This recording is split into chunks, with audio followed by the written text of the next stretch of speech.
Experiencing voice command failures with your Rogers Ignite TV remote? You're not alone.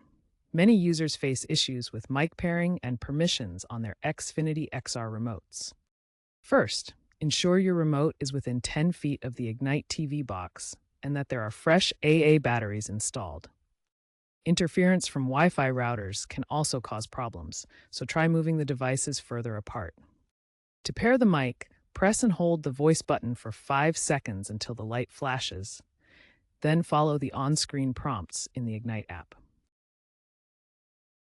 Next, check the app permissions. Go to Settings, Apps, Ignite, Permissions, and ensure microphone access and location services are enabled.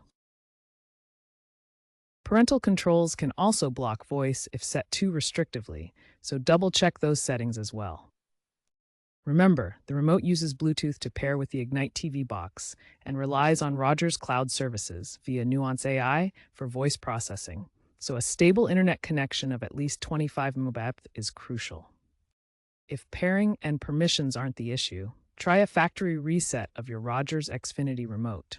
This clears stored data and reestablishes connections. To perform a reset, press and hold the Setup button until the light turns green, about 3 seconds. Then enter 981 to confirm.